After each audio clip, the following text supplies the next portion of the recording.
Key of success pertama adalah kita harus mempunyai bekal diri kita yang cukup. Pengetahuan pertama, terus kedua adalah networking. Kita harus mempunyai networking yang cukup, terus kemudian kita harus mempunyai value di dalam diri kita.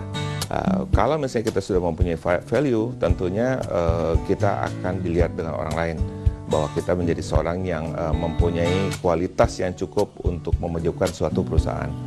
Kemudian setelah kita mempunyai value dan kita mempunyai mempunyai posisi yang cukup, tentunya setelah itu kita harus menjadi seorang pemimpin yang baik. Nah, pemimpin yang baik harus mempunyai kemampuan speed, dalam arti bahwa menyelesaikan suatu masalah dengan cepat, terus kemudian menyelesaikan masalah dengan kualitas yang cukup baik, dan terakhir bahwa kita harus mempunyai kualitas dalam menyelesaikan masalah dengan cukup baik.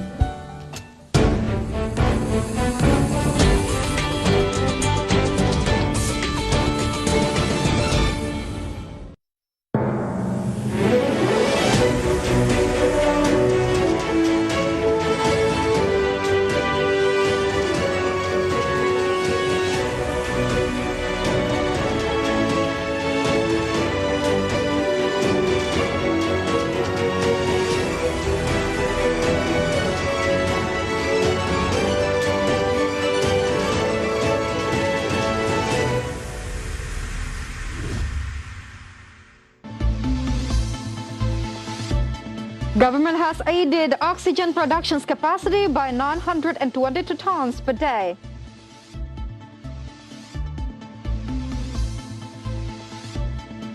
Surya Citra Media has prepared funds of up to 1 trillion rupiah for shares buyback.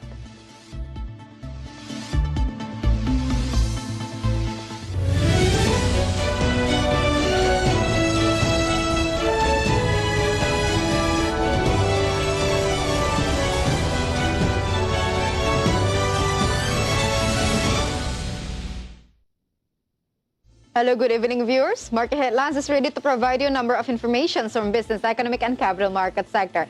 And as the pandemic is still going on, we will provide you the latest COVID-19 information. So please stay safe by taking some simple precautions such as physical distancing, wearing a mask, avoiding crowds, cleaning your hands, and having less mobility. With me, Claranta Wijaya, and this is Market Headline.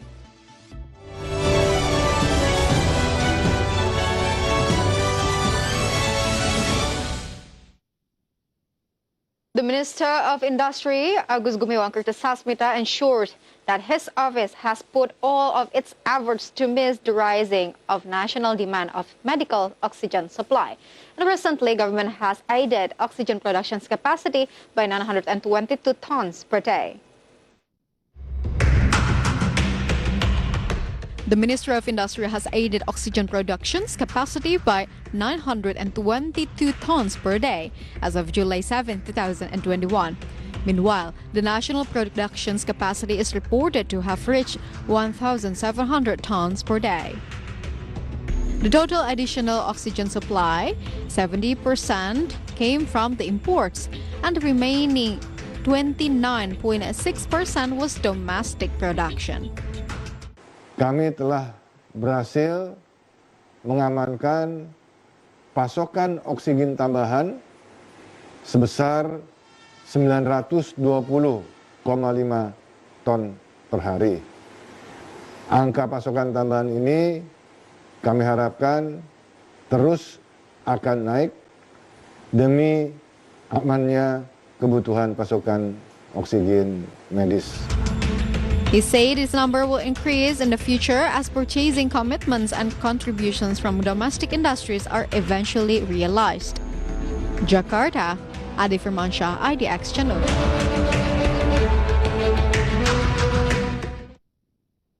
Business Competition Supervisory Commissions recorded that the price of oxygen cylinders during emergency COVID-19 restrictions has increased of up to 900%, especially in the marketplaces. High demand leads to high price. The oxygen cylinder price in Jakarta area go up about 900%. Head of KPPU Regional Office, Aru Armando, stated that the result came from survey from 11 marketplaces.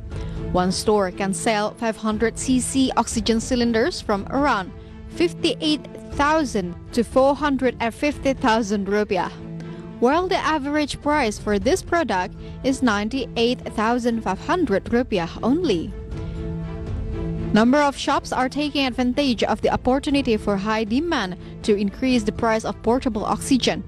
Not only portable oxygen, but the cylinder has also increased. Based on KPPU survey, the average price is now 100,000 rupiah up to 1.5 million rupiah. But still, the availability of the products are below 50 pieces. Kami menemukan kenaikan atau harga yang cukup tinggi banget ya. Rentangnya itu kenaikannya 16% hingga 900%. Itu ada yang menjual rata-rata di angka 275 dan ada juga yang menjual di rentang harga rata-rata 1.509. Ketersediaannya kami hitung berdasarkan survei itu biasanya tidak lebih dari 10 unit yang tersedia. Not only about oxygen cylinders, from a KPPU survey, it was found that the number of drugs related to handling of COVID-19 experienced price increase. Even though this has been regulated in the decree of Minister of Health concerning the highest retail price of drugs, but still, sellers in marketplaces set high price without considering government's regulation. Jakarta, Adi Firmansyah, IDX Channel.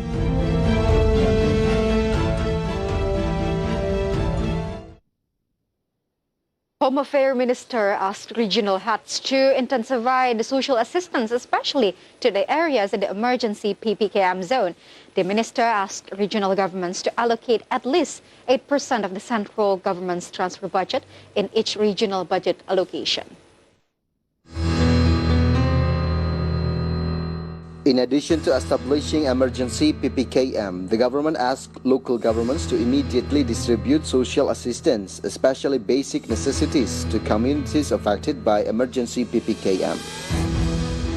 The Minister of Home Affairs also encouraged local governments to optimize direct cash assistance from village funds. There is also an allocation of the central government's transfer budget, which can be used around 8% for COVID handling, so that local governments are expected to accelerate the pandemic handling program. Ada transfer pusat, dalam transfer pusat itu ada DAU dan DBH, dana bagi hasil 8% digunakan untuk kepentingan penanganan COVID. Di antaranya adalah termasuk mendukung pelaksanaan PPKM ini, masker, pembagian masker, vaksinasi, insentif tenaga kesehatan, juga dukungan kepada kelurahan. Karena di kota-kota ini ada, mereka tidak punya anggaran, kota-kota sangat tergantung pada wali kota masing-masing. Ini dapat digunakan dari 8% APBD, DAU dan DBH. Kalau untuk desa memang mereka memiliki dana desa. The government will also disburse social assistance in the form of a family hub program for 10 million beneficiary families, as well as a cash assistance in the midst of implementing the emergency PPKM. Jakarta, Raharjo Patmo for IDX Channel.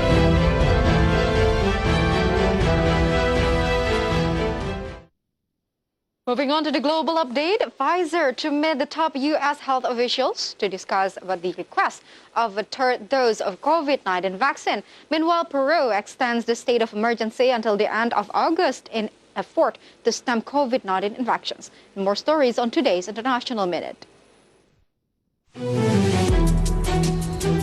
Pfizer says it plans to meet with top U.S. health officials to discuss the drug maker's request for federal authorization of a third dose of its COVID-19 vaccine. The company said it was scheduled to have the meeting with the Food and Drug Administration and other officials Monday, days after Pfizer asserted that booster shots would be needed within 12 months. China's market regulator said it would block Tencent Holdings' plan to merge the country's top two video game streaming sites, Huya and Douyu, on antitrust grounds. Tencent first announced plans to merge Huya and Douyu last year in a tie-up design to streamline its stakes in the firms, which were estimated by data from Mobtech to have an 80% slice of a market worth more than $3 billion. finance ministers of the G20 have endorsed a landmark move to stop multinationals shifting profits to low-tax havens. The ministers at Saturday's meeting in the Italian city of Venice also acknowledged the need to ensure fair access to vaccines in poorer countries. But a draft communique to be rubber-stamped at the meeting did not contain specific new proposals on how to do that. Peru has extended until the end of August a coronavirus-related state of emergency that allows the government to impose restrictions in an effort to stem infections. Interim President Francisco Sagasti and his government's resolution on Sunday extended the order until the end of next month. That means that restrictions including a nighttime curfew in place since March last year would continue. IDX Channel reports.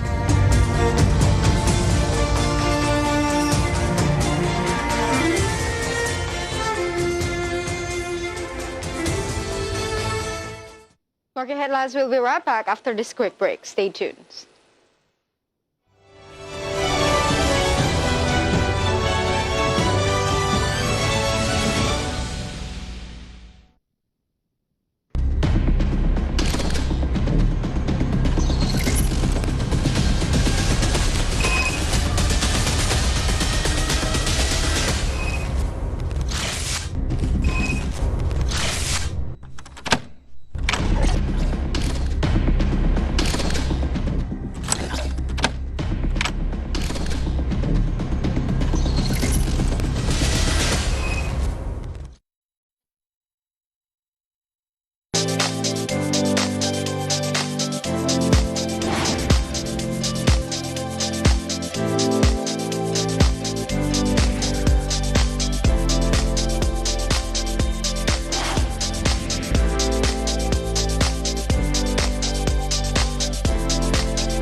Transisi ke energi baru dan terbarukan tidak membuat industri energi fosil lantas surut. Seperti apa dampaknya terhadap sektor migas? Turunnya atau rendahnya harga minyak dan gas yang sangat drastis turunnya, adanya pandemi yang membuat terbatasnya pergerakan. Langkah yang dilakukan apa nih Pak? Hingga hari ini saya kira Brent hari ini sekitar 55. Ini sesuatu yang positif untuk industri yang itu kira.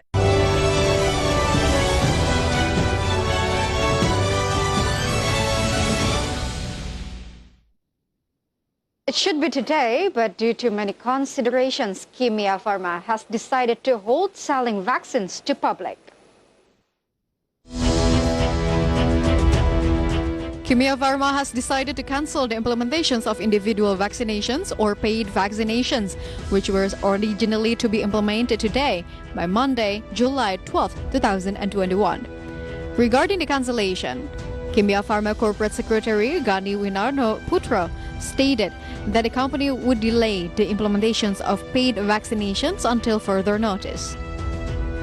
The number of questions that came made the management decided to extend the socialization period for individual mutual corporation vaccinations and arrangements for registrations of prospective participants.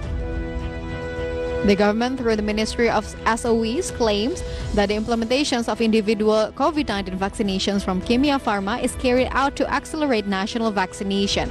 Kimia Pharma management stated that the provisions of paid vaccine services and the number of clinics is not for profit or commercial purposes. IDX Channel reported.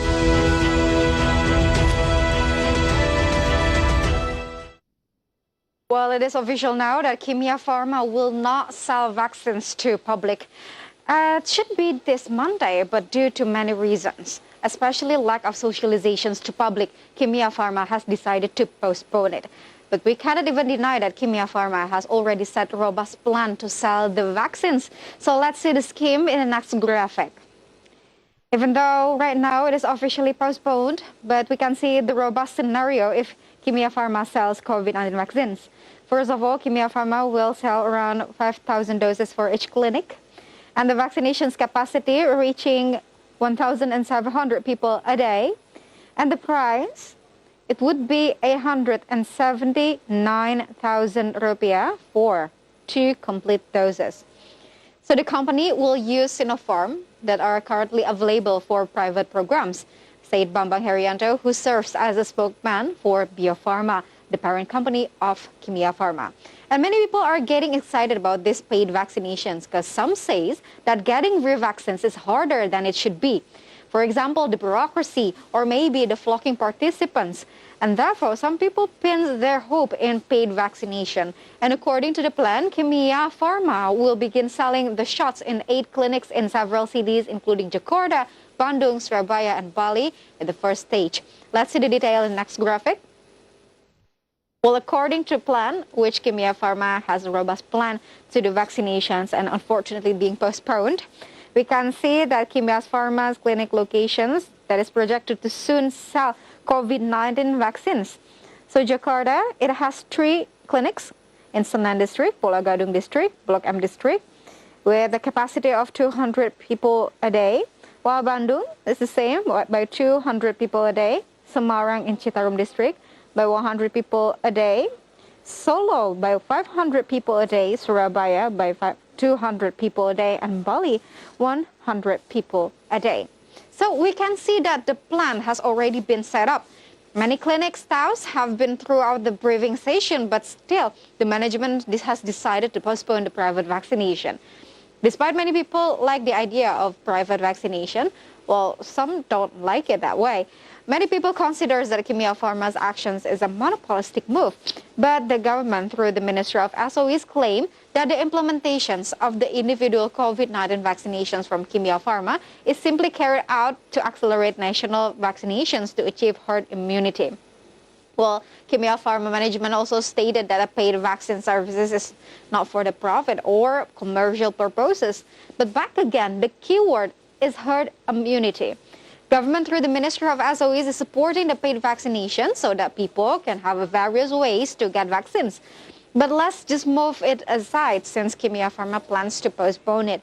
Bio Farma, the parent company of Kimia Pharma, has its way to help Indonesia to achieve herd immunity by producing the vaccines itself. So let's see the production target in the next graphic. So here it is, Bio Farma's COVID-19 vaccine production target. By July this month, Bio Farma targeted 16.6 million doses.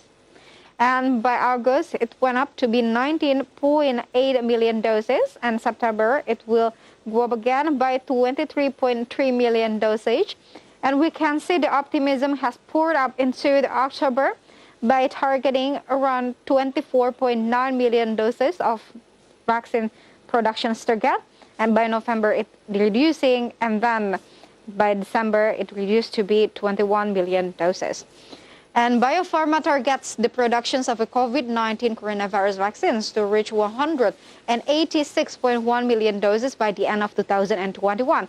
So as of June 2021, Bio Farma has produced around 59.7 million doses of vaccines, whose raw materials are from Sinovac. So this amount is equivalent to 31% of Bio Farma's vaccine production target. Well, at the same time, the supply of raw materials for the corona vaccine will continue to arrive until November 2021. So it is expected that the vaccine raw materials will reach around 286 million doses this year. How about the distributions of the vaccine itself? Well, so far it went quite nice. Up until now, the government has distributed around 64 million doses, and the large portion of it was distributed by Bio Farma. To see the detail, let's check the next graphic then. Here it is. We can see the proportions that the total vaccines distributions is 64 million doses, but by Bio Farma, it reached around 52.8 million doses. So here it is again. Bio Farma has distributed 52.8 million corona vaccines until July 7, 2021, and this amount is equivalent to 82.5% of the total coronavirus vaccine that has been distributed, as many as 64 million doses. Well, imagine if there's other way for people to get vaccines, it will automatically increase the distributions. And yes, viewers, sometimes one big decisions may receive pros and cons, but remember, it is all about the perspective. So we hope sooner there will be more ways for people to get vaccines so that herd immunity can be achieved as soon as possible. Stay tuned with us because market headlines will be right back after this quick break.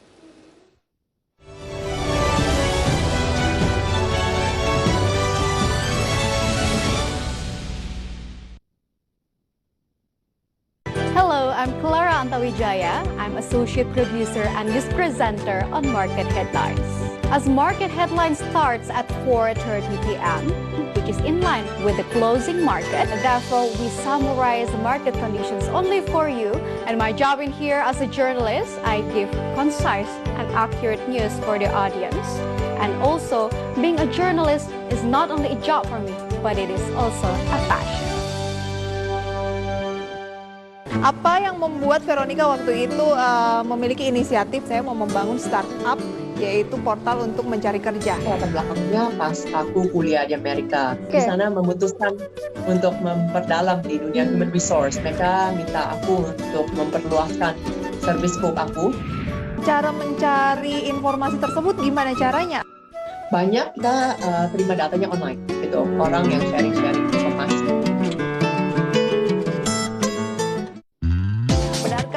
Transisi ke energi baru dan terbarukan tidak membuat industri energi fosil lantas surut. Seperti apa dampaknya terhadap sektor migas? Turunnya atau rendahnya harga minyak dan gas yang sangat drastis turunnya, adanya pandemi yang membuat terbatasnya pergerakan. Langkah yang dilakukan apa nih Pak? Hingga hari ini saya kira Brent hari ini sekitar 55. Ini sesuatu yang positif untuk industri yang itu kira.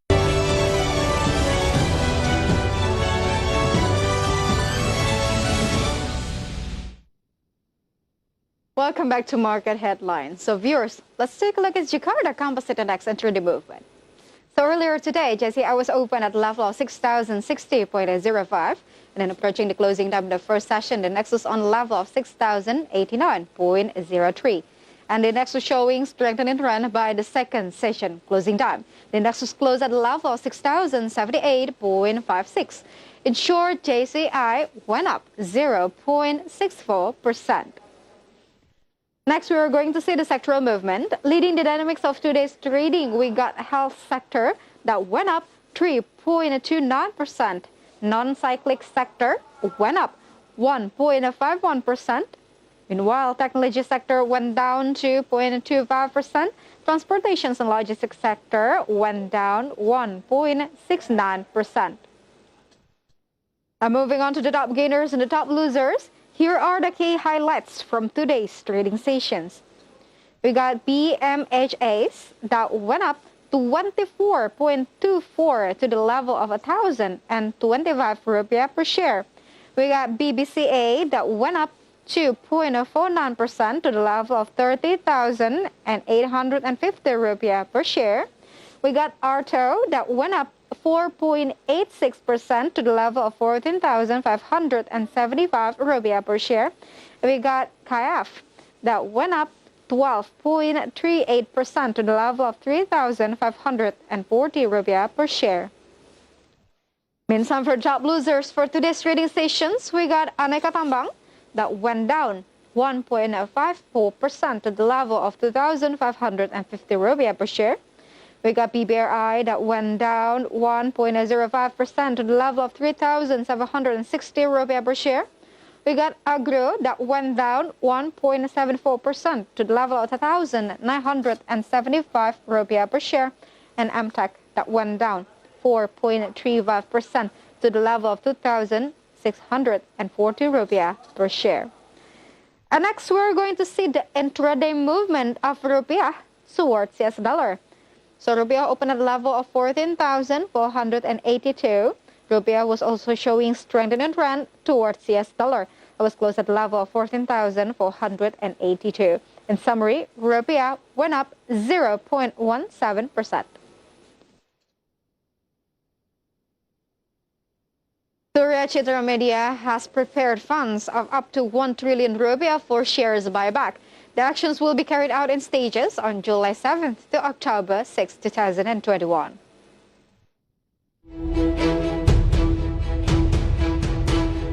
Surya Citra Media has prepared funds of up to 1 trillion rupiah to buy back shares. This action will be carried out in stages on July 7 to October 6, 2021, or 3 months. In a written statement, Surya Citra Media's management explained that this action was aimed at increasing shareholder value by repurchasing shares of a maximum of 20% of the paid-up capital provided that the outstanding shares were at least 7.5%. The funds to be used for the share buyback will come from the company's internal cash. This action will not cause the company's net worth to be less than the total issued and paid-up capital, plus the mandatory reserves that have been set aside. IDX Channel reports. Itama Ranoraya targets sales of swab antigen test to reach up to 5 million or up to 10 million units in 2021, especially supported by the implementations of emergency PPKM. Itama Ranoraya is optimistic that it targets sales of swab antigen tests to reach 5 million up to 10 million units in 2021, especially supported by the emergency PPKM. The management of Itama Ranoraya also projects that sales in the second half of 2021 will be much higher than the sales realization in the first half of this year. According to the director Pratoto Raharjo, until last May, the realization of the sale of swab antigen tests distributed by the company had reached 2.8 million units. Therefore, the company is optimistic that the sales of swab antigen tests this year can meet the predetermined target. Itama Ranoraya is the sole distributor of the swab antigen test product with the Panbio brand belonging to Abbott Aller. Meanwhile, the company is currently developing the localization of the production of COVID-19 test kits, so that later the antigen swab test can be produced domestically. IDX Channel reports.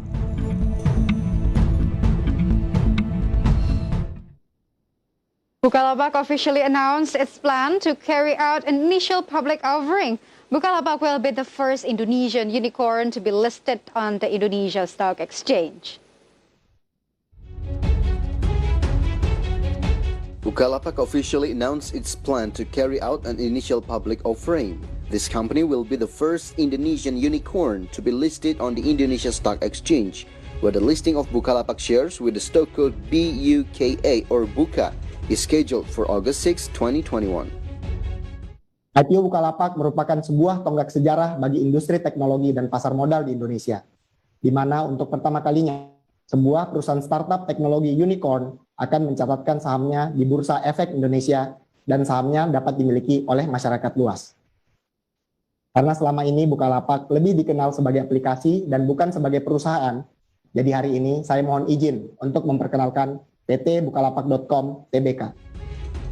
As planned, the proceeds from the IPO will be used for working capital for the company and its subsidiaries. As a technology-based company, Bukalapak will continue to innovate not only in online services but also offline. IDX Channel reports.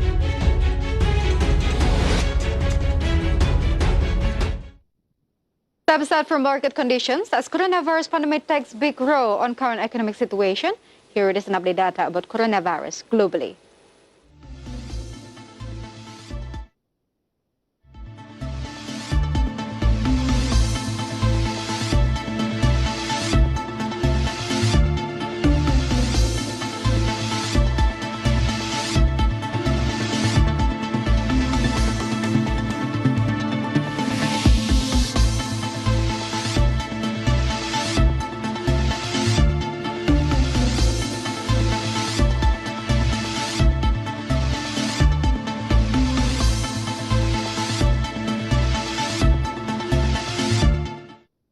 And the news close on market headlines today. Please enjoy our next program on IDX Channel, Your Trustworthy Economic, Business and Capital Market Channel. And as the COVID-19 pandemic is still going on, keep protecting your family by following the health protocols. Wearing face mask, keep your distance and stay away from crowds. Wash your hands through running water. And also continue to support the vaccinations program to accelerate the creations of herd immunity. I'm Clara Antawijaya, signing off. Stay safe.